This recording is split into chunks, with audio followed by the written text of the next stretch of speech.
সোমবাৰে সন্ধিয়া 5মান বজাত ডিফুৰ 6 নম্বৰ অঞ্চলত এটা নৱজাতকৰ মৃতদেহ উদ্ধাৰ হোৱা ঘটনাক অঞ্চলটোৰ তীব্ৰ চাঞ্চল্যৰ সৃষ্টি কৰে। আজি সন্ধিয়া প্ৰায় 5টামান বজাত স্থানীয় লোকে পলিথিনেৰে মেৰিয়াই থোৱা অৱস্থাত এটা নৱজাতকৰ মৃতদেহ প্ৰত্যক্ষ কৰি ভিডিপিক খবৰ দিয়ে। ভিডিপিৰ লোকে ঘটনা সন্দৰ্ভত আৰক্ষীক অৱগত কৰে আৰু আৰক্ষীয়ে আহি মৃতদেহটো উদ্ধাৰ কৰি মৰণোত্তৰ পৰীক্ষা কৰি 72 ঘণ্টাৰ বাবে মৃতদেহটো সংৰক্ষণৰ ব্যৱস্থা কৰা হ'ব বুলিও জানিব দিয়ে।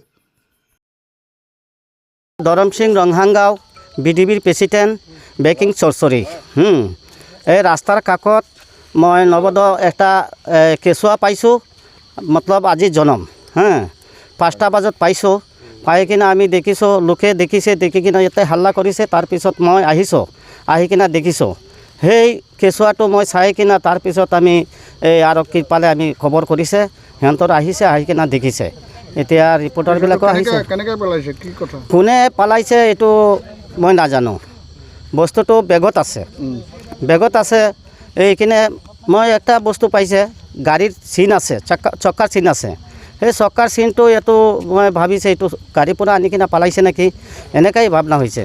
এতিয়া মই এইটো বস্তুটো পাই কিনে এতিয়া চবক মই খবৰ কৰি কিনে সিহঁতৰ আহিলে, আহি কিনে ইয়াত দেখিলে, চবেই দেখিলে। আমিতো এতিয়া ডিউটি কৰি আছোঁ।